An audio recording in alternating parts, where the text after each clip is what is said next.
अच्छा लगता है लोगों को इंस्पायर करना। मैंने तो 9 साल पहले वर्कआउट करना शुरू किया है। अगर एक लंगोटी वाला आदमी बिना किसी अस्त्र शस्त्र के देश को आज़ाद करा सकता है तो कुछ भी हो सकता है। फेलियर से बड़ा कोई टीचर ही नहीं है। I am the success story of my failures. बहुत फिट लग रहे हैं, यू आर ग्लोइंग सर।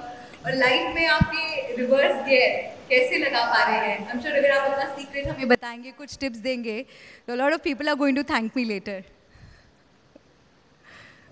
पहले तो शुक्रिया बहुत बहुत। I am feeling very good that I have come here on this event. जहाँ तक फिटनेस का बात है, आई थिंक ऐसा सवाल पूछवाने के लिए वैसा कुछ करना पड़ता है, ताकि पहला सवाल आप यही पूछें। अपने आप को रीइन्वेंट करते रहना चाहिए, अलग बनना चाहिए। अलग कैसे नज़र आएंगे? मेरे साथ कल फ्लाइट पे 3-4 लोग बैठे थे, मतलब साइड पे, मेरे से 10, 12, 15 साल छोटे थे और अलग अलग साइज़ के थे। और जब फ्लाइट रुकी तो उतरने लगे तो मुझे बोले लानत है हम पर। मैंने कहा अपने आप को क्यों बोल रहे हो लानत है हम पर? लानत है आप हमसे 15 साल बड़े हैं और हम ऐसे दिख रहे हैं और आप वैसे दिख रहे हो। कल से ही शुरू करेंगे। तो आई थिंक इट्स अच्छा लगता है लोगों को इंस्पायर करना। मैंने तो 9 साल पहले वर्कआउट करना शुरू किया है। एज एन एक्टर रीइन्वेंट करना चाहिए, एज ए पर्सन रीइन्वेंट करना चाहिए। उसके लिए ज़्यादा मेहनत नहीं करनी पड़ती है, सिर्फ थोड़ा सा खाने पे कंट्रोल और रोज़ आधा पौना घंटा कोई ना कोई एक्सरसाइज। वैसे ज़िंदगी में अगर किसी एक फ़न में कोई माहिर हो, ऐसे लोगों की संख्या की कमी नहीं है, लेकिन जो जीवन के कई हुनर का बादशाह हो, प्रसिद्धि के ऐसे मुकाम पर होने के बावजूद ज़मीन से जुड़ा हो, मुझे लगता है भारत में ऐसी शख्सियत की पहचान अनुपम खेर के नाम से होती है। और जब हम आपको देखते हैं, आपका काम देखते हैं, तो बहुत गर्व महसूस करते हैं, क्योंकि हमें ऐसा लगता है कि एक व्यक्ति जो एक छोटे शहर से आया और माया नगरी में इतनी बड़ी ऊंचाई पर पहुंचा, तो हम भी कर सकते हैं। कोई भी कर सकता है। मैं अपने नाटक की चंद 3 लाइनें आपको सुनाता हूँ कि मैं कुछ भी हो सकता है। मेरा एक नाटक है, अकेले करता हूँ, वो मेरे जीवनी पर आधारित है, मेरे फेलियर्स पर आधारित है, ऑप्टिमिज़म पर है, आशावादिता पर। उसमें शुरू में एक 3 लाइनें हैं कि अगर एक लंगोटी वाला आदमी बिना किसी अस्त्र शस्त्र के देश को आज़ाद करा सकता है तो कुछ भी हो सकता है। एक लड़का रोज़ 10 किलोमीटर पैदल चलकर नदी पार के स्कूल जाया करता था, वही आगे जाकर भारत का प्रधानमंत्री लाल बहादुर शास्त्री बन सकता है तो कुछ भी हो सकता है। और अगर 27 बरस जेल में रहने के बावजूद नेल्सन मंडेला उसी देश का राष्ट्रपति बन सकता है तो कुछ भी हो सकता है। बिल्कुल, कुछ भी हो सकता है। ये प्रेरणा आप देते हैं। और आपने यहाँ पर अभी फेलियर्स का जिक्र किया। फेलियर से इंसान कैसे सीख सकता है? ये मुझे लगता है कि एक ऐसी चीज़ है जो अगर इस पर आप जीत हासिल कर लेना तो आपको ज़िंदगी की कोई रुकावट रोक नहीं सकती, कोई चैलेंज आपको हरा नहीं सकता। फेलियर्स को लेकर जो डर रहता है, उस पर फतेह कैसे हासिल? फेलियर तो सबसे बड़ा टीचर है लाइफ में। फेलियर से बड़ा कोई टीचर ही नहीं है। सक्सेस जो है वो 1 डायमेंशनल है, फेलियर मल्टी डायमेंशनल है। मैं तो अपने जीवन को I am the success story of my failures. मेरे पिताजी ने बड़ी इंटरेस्टिंग 14 साल की उम्र में मेरे जीवन से फेलियर का डर निकाल दिया था। आप लोगों के साथ भी ऐसा होता है। पहले तो इसमें एक हम चीज़ करते हैं, चलिए थोड़ा सा मैं अपने यहाँ पर जितने भी महानुभाव बैठे हैं, मैंने ज़िंदगी में कभी 38% से ज़्यादा मार्क्स नहीं लिए। मतलब मेरी एजुकेशन में 38% से ज़्यादा मार्क्स आए नहीं। तो ये मैं आपको बताना चाहता हूँ, इसमें कोई झूठ नहीं है। अब मैं ऑडियंस से पूछना चाहता हूँ कि यहाँ जितने लोग बैठे हैं इनमें से 60% से ज़्यादा कितने लोगों के मार्क्स आए हैं? वाओ, ऑलमोस्ट 90% लोग। 70% से ज़्यादा? अरे बाप रे, अभी भी 90%। ओके, 75% से ज़्यादा? वाह, फिर भी आप नीचे बैठे हैं, मैं ऊपर बैठा हूँ। नहीं, आई रिस्पेक्ट यू। आपने जो इतने सारे मार्क्स इकट्ठे किए हैं, बड़ा अच्छा।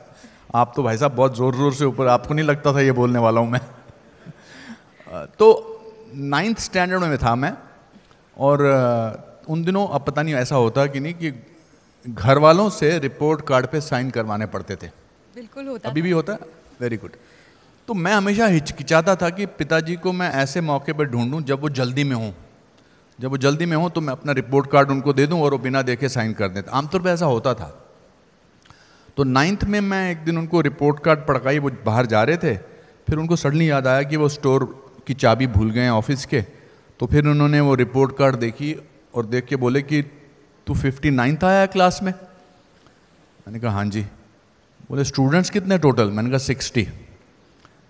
फिर मुझे लगा अब ये डांटेंगे, गुस्सा होंगे, तो उन्होंने एक लंबा पॉज लेने के बाद बोला, बेटा एक बात तो है, जो फर्स्ट आता है उसको हमेशा इस बात की टेंशन रहती है कि उसको फर्स्ट आना है।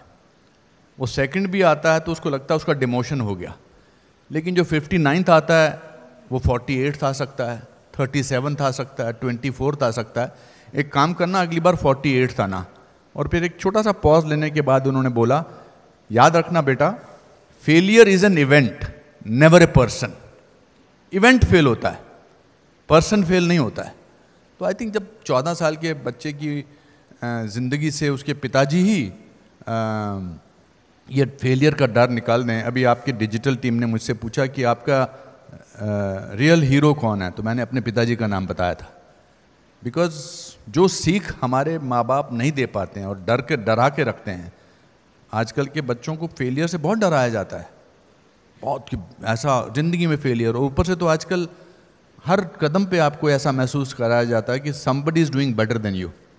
चाहे वो सोशल मीडिया हो, चाहे वो फैशन हो, चाहे वो लोग हों, चाहे वो चैनल हो, बार बार बताया जाता है हमारा ये हो रहा है। तो where do you find strength from? You have to find the strength from with in.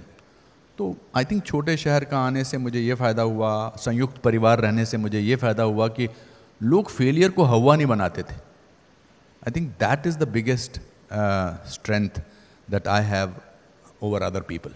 बिल्कुल, और मुझे लगता है कि आपके पिताजी का जो ये नज़रिया है उस पर हमें ज़ोरदार तालियां बजानी चाहिए, क्योंकि इट्स ऑल अबाउट पर्सपेक्टिव।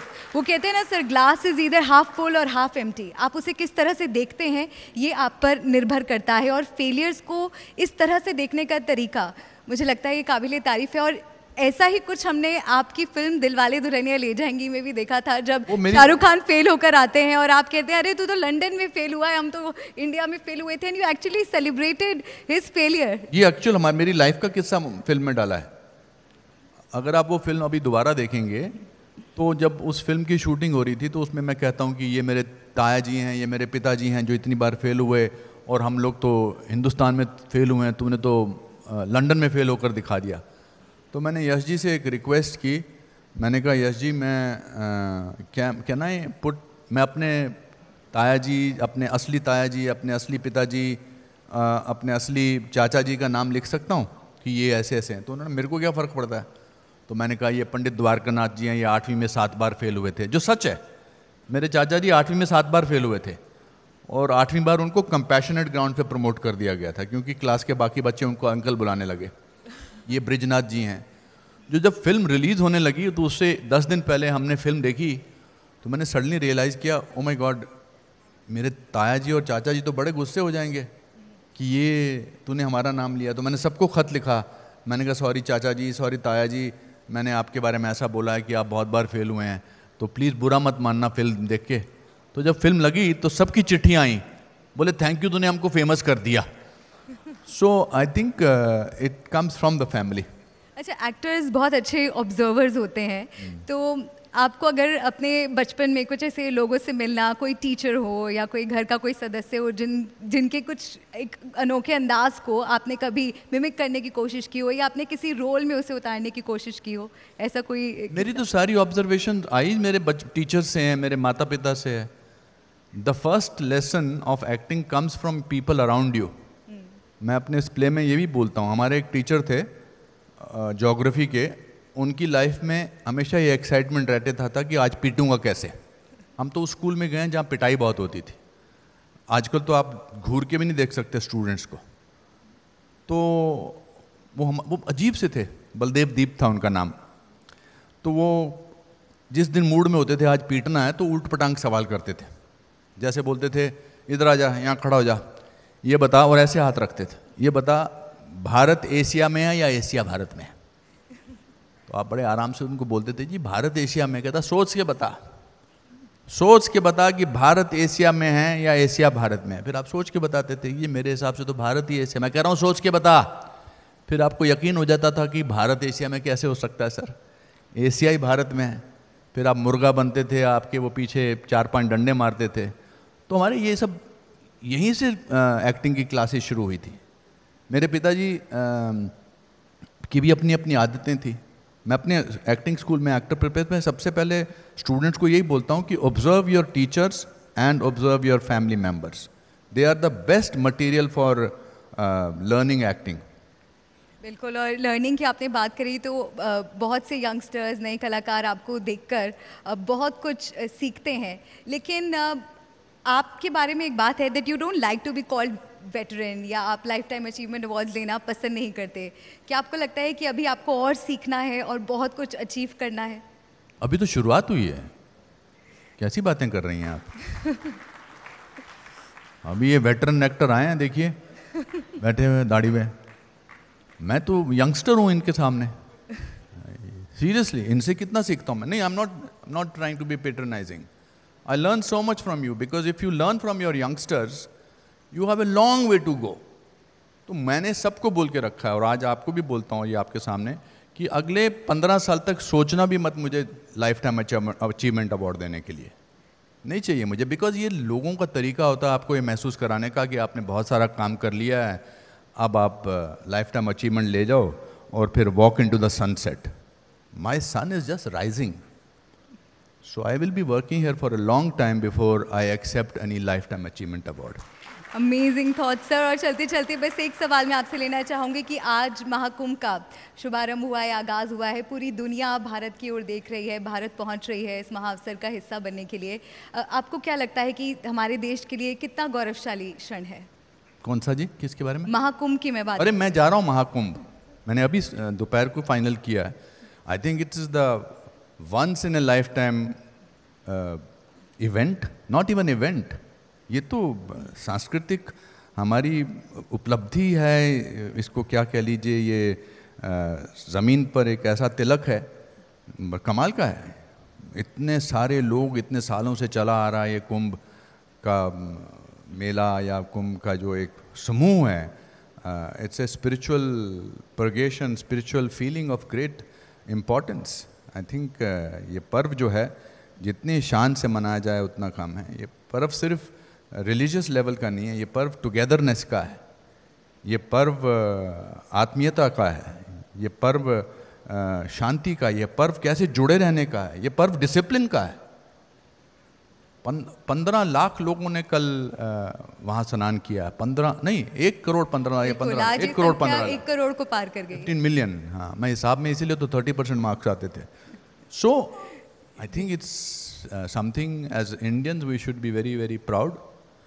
भारतीयता का ये एक बहुत बड़ा तिलक है, जैसा कि मैंने आपसे कहा। Anupam Kher everyone, thank you so much sir for this wonderful session. और अब मैं मंच पर जी मीडिया की CEO करण अभिषेक सिंह जी को बुलाना चाहूँगी और साथ ही जोगेश भूटानी जी को। प्लीज़ आप मंच पर आएँ और हमारे मेहमान अनुपम खेर जी को सम्मानित करें। It was wonderful talking to you Anupam sir, lead and inspiration for all of us. जोरदार तालियां हो जाए अनुपम खेर जी के लिए।